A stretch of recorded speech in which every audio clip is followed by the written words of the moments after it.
हमारी समझ में नहीं आ रहा है कि स्नेहा ने सिर्फ अमृता का चेहरा कैसे देखा, उसका शरीर कैसे नहीं देखा।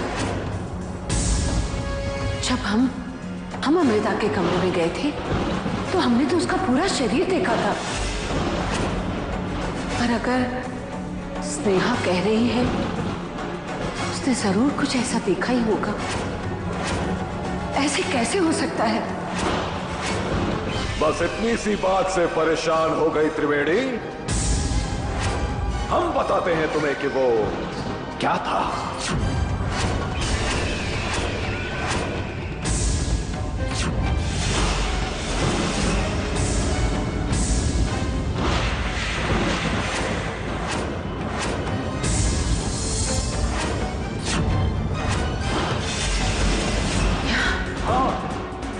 ये भी एक तरह की शक्ति है। घर में जो अमृता की छाया है वो शक्तिहीन है, दुर्बल है। उस छाया को अग्नि और जल से खतरा है। अंधकार में वो छाया अदृश्य हो जाती है। अग्नि और जल ऐसी दो वस्तुएं हैं जिनसे उस छाया को नष्ट किया जा सकता है। फिर अमृता सदा सदा के लिए अपनी छाया खो देगी। लेकिन याद रहे, वो छाया पूरी तरह जल और अग्नि में होनी चाहिए। उसके बाद अमृता एक समय में दो जगह नहीं रह पाएगी, कभी नहीं रह पाएगी। जय महाकाल।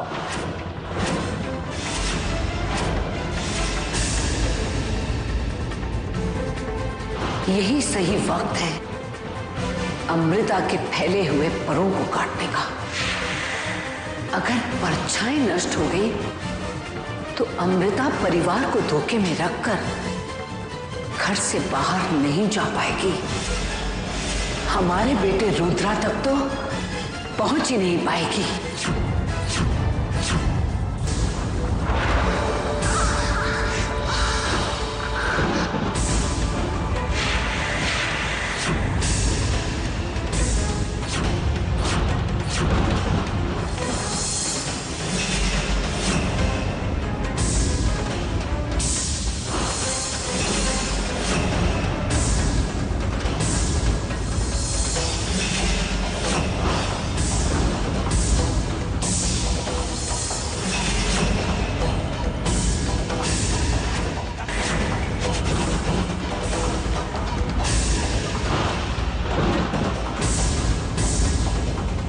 क्या कर रही हो?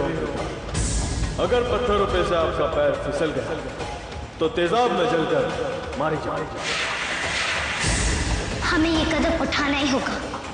एक यही रास्ता है जो हमारी मंजिल तक जाता है।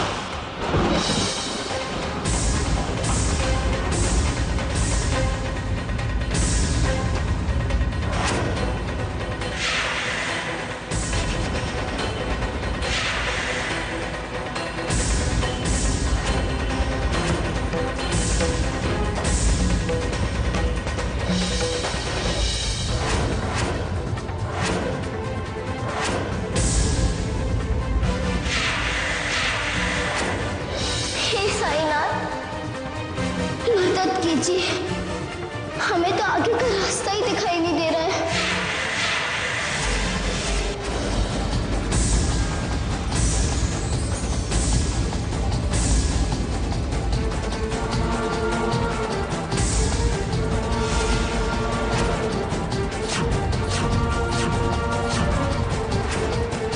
हे साईनाथ, मदद कीजिए।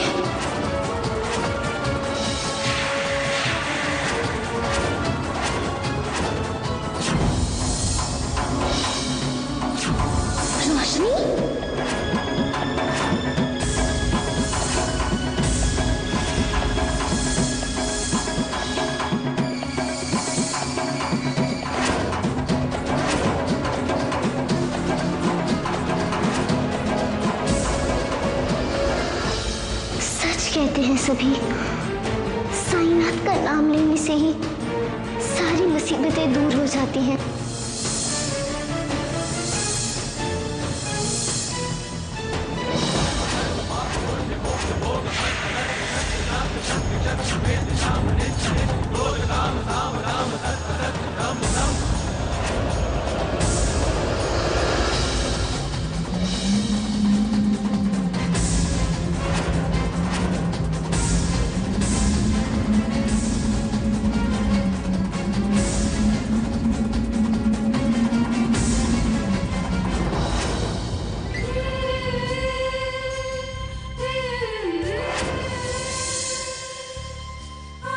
शुक्र है दरवाजा खुला है, हमें अपनों का और खून नहीं बहाना पड़ेगा।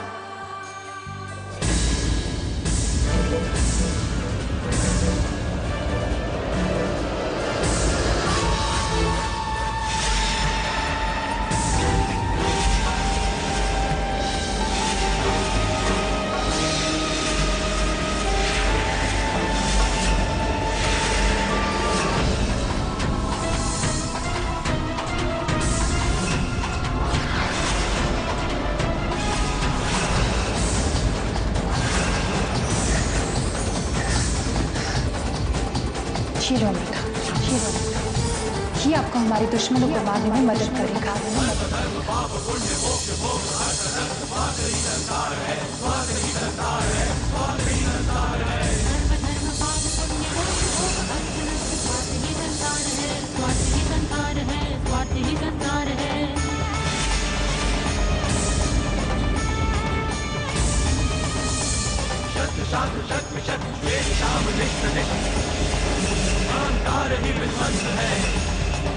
अहंकार ही विध्वंस है। शस्त्र शास्त्र शक्ति शक्ति भेद शाम निष्ठ निष्ठ। अहंकार ही विध्वंस है। अहंकार ही विध्वंस है। क्रोध काम साम दाम तत् तत् ब्रह्म ब्रह्म। विश्वास ही भगवान है। विश्वास ही भगवान है। विश्वास ही भगवान है।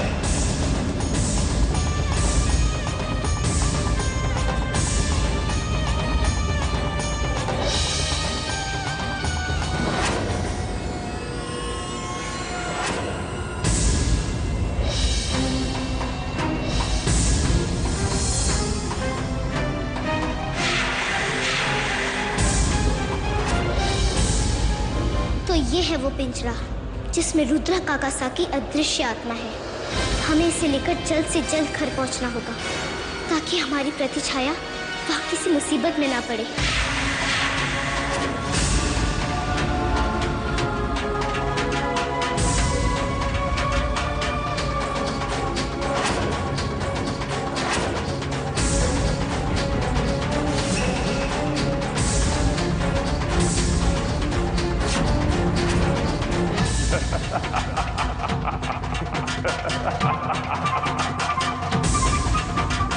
हे सैना, रुद्रा काकासा, तो हम पकड़े गए।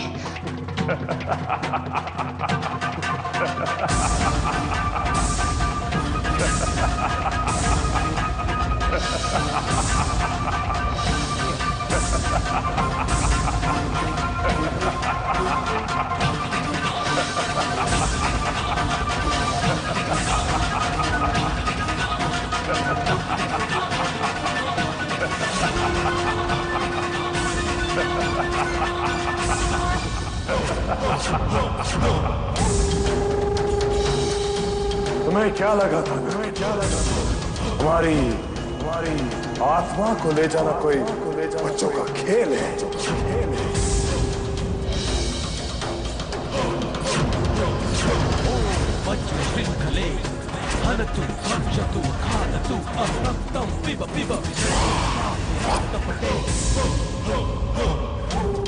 अब तुम हमारी कैद में फंस गई हो ना, लेकिन हम तुम्हें किसी सपेरे की तरह पिटारी में नहीं बंद करेंगे। आजाद कर देंगे, मुक्त कर देंगे तुम्हें इस पापी संसार से, मार देंगे। क्योंकि हम रुद्र उस दुश्मन को जिंदा नहीं छोड़ते जो हमें रुद्र को मारने के सपने देखता हो।